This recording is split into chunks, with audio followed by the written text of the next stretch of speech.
नमस्कार प्रिय दर्शकों, एक बार फिर से आपका स्वागत है हमारे YouTube चैनल प्राचीन ज्ञान सागर में। आज फिर नया वीडियो, नई जानकारी लेकर आपके सामने हाजिर हुआ हूं।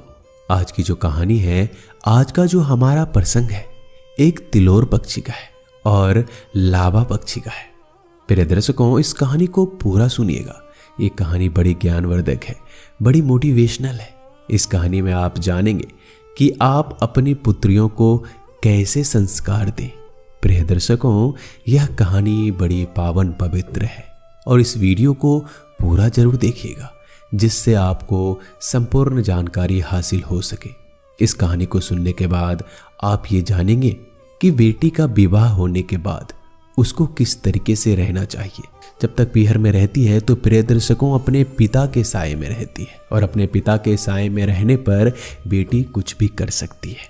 मनचाहे चीजें खा सकती है, मनचाहे चीजें पहन सकती है और मनचाही जगहों पर घूम भी सकती है। लेकिन जब एक पुत्री का विवाह हो जाता है, वह अपने ससुराल को चली जाती है, तो प्रिय दर्शकों उसके बाद उस पुत्री का क्या होता है, उस पुत्री को किस तरीके से रहना चाहिए, उस पुत्री का आचार विचार कैसा होना चाहिए। प्रिय दर्शकों, यह कहानी हर उस पिता को सुननी चाहिए, हर उस माँ को सुननी चाहिए जिनके घर में एक पुत्री है। प्रिय दर्शकों, कहानियां जो होती है हमारे जीवन में बहुत महत्वपूर्ण होती है। हर व्यक्ति को अच्छा प्रेरणा देती है, आगे बढ़ने की प्रेरणा देती है। कहानियां हमें अच्छे संस्कार प्रदान करती है। हमें कोई भी गलत काम करने से कहानियां रोक लेती है।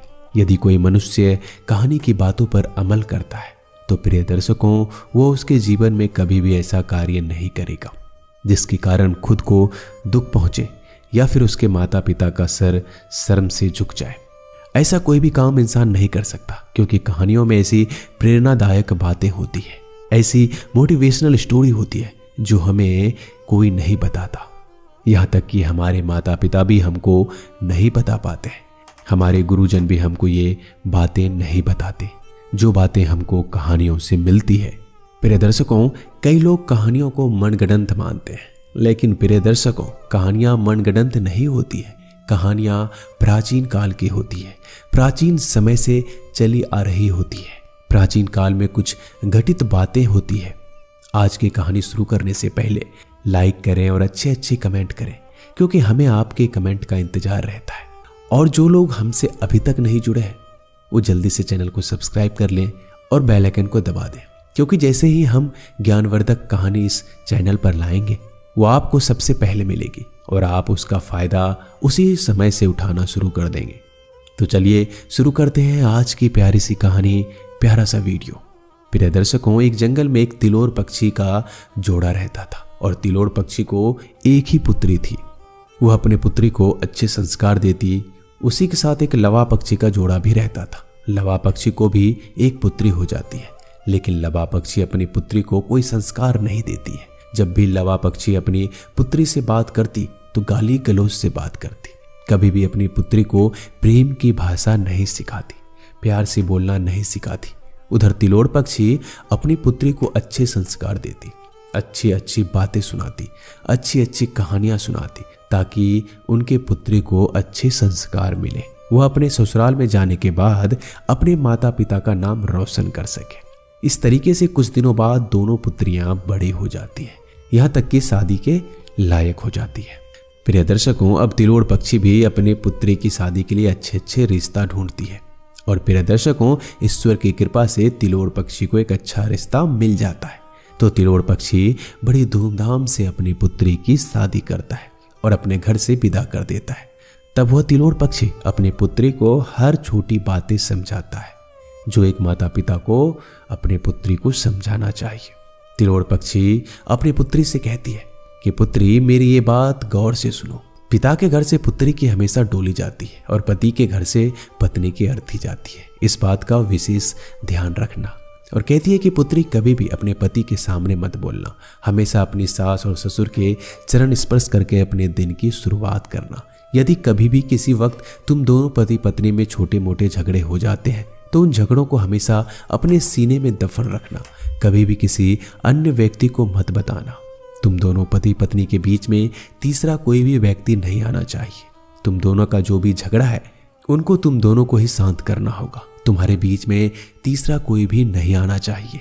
तिलोड़ पक्षी और कहती है कि पुत्री, अपने ससुराल में अपने पति और अपने परिवार वालों से कभी भी नाराज होकर वहां से रूठ कर मेरे घर पर मत आना। इससे अच्छा तो ये होगा कि तू कहीं पर मर जाना, लेकिन रूठ कर कभी भी मेरे घर पर मत आना। हाँ, सुख शांति से मिलने के लिए दिन में 10 बार आना, तुझे मैं अपने सीने से लगा लूंगी, लेकिन अपने पति से रूठ कर, अपने सास ससुर से झगड़ा करके कभी भी मेरे घर पर मत आना। और तिलोड़ पक्षी अपने पुत्री से कहती है कि पुत्री, अपने घर का भेद कभी भी किसी को मत बताना। तुम्हारा पति चाहे कितना भी बदमाश हो, तुम्हारा पति चाहे कितना भी अच्छा देवता हो, लेकिन कभी भी भूल कर अपने घर का भेद किसी को मत बताना। तिलोड़ पक्षी कहती है कि पुत्री, हमारा कर्तव्य था कि तुमको अच्छा वर मिले और तुम्हारी गृहस्थी अच्छी हो जाए, और वो आज हम पूर्ण करने जा रहे हैं। अब आगे पुत्री, तुम्हारा नसीब है कि तुम्हारा नसीब तुम्हें क्या देता है, तुम्हें सुख देता है या फिर तुम्हें दुख देता है। यदि पुत्री तुम्हारे नसीब में दुख है तो उसका भागीदारी कोई नहीं बन सकता। तुम्हारे नसीब में दुख है तो तुम्हें ही भोगना पड़ेगा। यदि तुम्हारे नसीब में सुख लिखा है तो पुत्री तुमको जरूर सुख मिलेगा। दुनिया की कोई ऐसी ताकत नहीं है जो तुम्हारी सुकून छीन सके। तो प्रिय दर्शकों, तिलोड़ पक्षी अपने पुत्री को ऐसी बातें समझाती है और ऐसी बातें कहती है। तो प्रिय दर्शकों, तिलोड़ पक्षी अपने पुत्री की ये सारी बातें समझाकर अपने घर से डोली में बिठाकर विदा करती है। उधर तिलोड़ पक्षी की पुत्री अपनी माँ की बताई हुई सभी बातों को अपने पल्ले में गांठ बांध लेती है और अपने ससुराल चली जाती है। ससुराल जाने के बाद अपनी माँ की बताई हर छोटी बातों पर अमल करती है। प्रिय दर्शकों, उसका घर एक स्वर्ग जैसा बन जाता है। उसका पति उसको श्री नारायण जैसा नजर आता है, श्री हरि विष्णु जैसा नजर आता है। उसके माता पिता ब्रह्मा विष्णु महेश जैसे नजर आते हैं। प्रिय दर्शकों, उधर लावा पक्षी भी अपनी पुत्री की शादी करती है। तो प्रिय दर्शकों, वो उसको कोई भी ज्ञान नहीं देती है, अपनी पुत्री को उल्टी सीधी पाठ पढ़ाकर भेजती है। लावा पक्षी कहती है कि पुत्री, मेरी बात ध्यान से सुनो। तुमसे कोई कुछ कहे तो एक की जगह 2 मारना। कभी भी तुम्हारी सास और ससुर से दब के मत रहना। यदि तुम्हारा पति कुछ कहे तो सीधा उनसे यही कहना कि मैं तुम्हें छोड़कर चली जाऊंगी, या तुम मुझसे ज्यादा लड़ाई करोगे, मुझे ज्यादा तंग करोगे तो मैं तुम्हें छोड़कर चली जाऊंगी। यदि तुम्हारी जेठ जेठानी कुछ कहे तो उनसे सिर्फ यही कहना कि मुझसे ज्यादा लड़ाई झगड़ा करोगे तो तुम्हें जेल में बंद करवा दूंगी, तुम्हारे ऊपर बलात्कार का केस लगवा दूंगी। और यदि तुम्हारे देवर और देवरानी कुछ कहती है तो उनसे सिर्फ एक ही बात कहना कि छेड़खानी के इल्जाम में इतना बुरा फंसा दूंगी कि तुम जीवन भर याद रखोगे। और यदि तुम्हारे पूरे ससुराल वाले तुम्हारे खिलाफ हो जाए तो उनको सिर्फ एक ही बात कहना कि तुम सब लोगों के ऊपर दहेज का केस कर दूंगी और तुम लोगों को जेल में चक्के पिसवा दूंगी।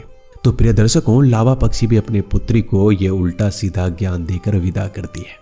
अब जैसे अपने ससुराल में जाती है तो प्रिय दर्शकों, अब वह वही आचरण करती है जो उसकी माँ ने उसे सिखाया था। जिससे भी वो बात करती तो गाली गलौज से बात करती। उसकी सास कुछ कहती तो सास को वो दोष सुनाती।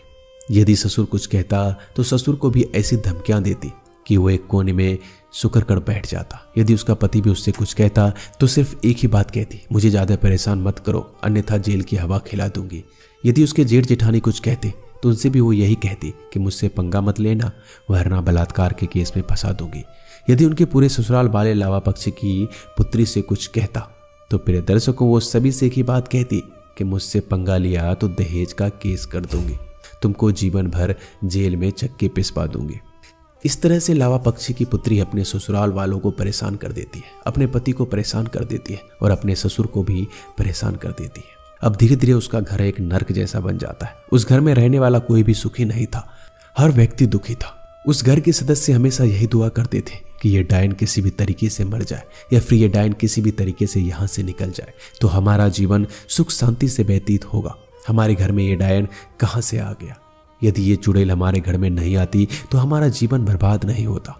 अब तो प्रिय दर्शकों, ऐसी हालात हो जाती है कि उस घर का बच्चा भी उसके लिए बद्दुआ कहता है। और एक दिन ऐसा आता है प्रिय दर्शकों कि उस लावा पक्षी की पुत्री के कीड़े पड़ जाते हैं और कीड़े पड़ने के बाद उसकी दुर्गति से मृत्यु हो जाती है। प्रिय दर्शकों, इस कहानी के माध्यम से आपने ये जाना कि अपनी पुत्रियों को अच्छी शिक्षा देने का क्या अंजाम होता है और बुरी शिक्षा देने का क्या अंजाम होता है। प्रिय दर्शकों, उधर तिलोड़ पक्षी की पुत्री ने अपने ससुराल वालों को एक स्वर्ग बना दिया और उधर लाबा पक्षी की पुत्री ने एक स्वर्ग जैसे घर को नरक में बदल दिया। इसलिए कहते हैं अपनी पुत्रियों को हमेशा अच्छे संस्कार दीजिए ताकि उनका भविष्य सुरक्षित रहे और हमेशा अपने माता पिता का नाम उज्जवल करें। प्रिय दर्शकों, ये कहानी यही समाप्त होती है। हम उम्मीद करते हैं कि आज की एक छोटी सी कहानी आप लोगों को जरूर पसंद आई होगी। आपने ढेर सारा प्रेरणा इससे लिया होगा और अपनी पुत्री को अच्छे संस्कार जरूर देंगे ताकि आपकी पुत्री आपका नाम रोशन करे, अपने माता पिता का नाम ऊंचा करे। तो मिलते हैं एक नए कहानी में। धन्यवाद।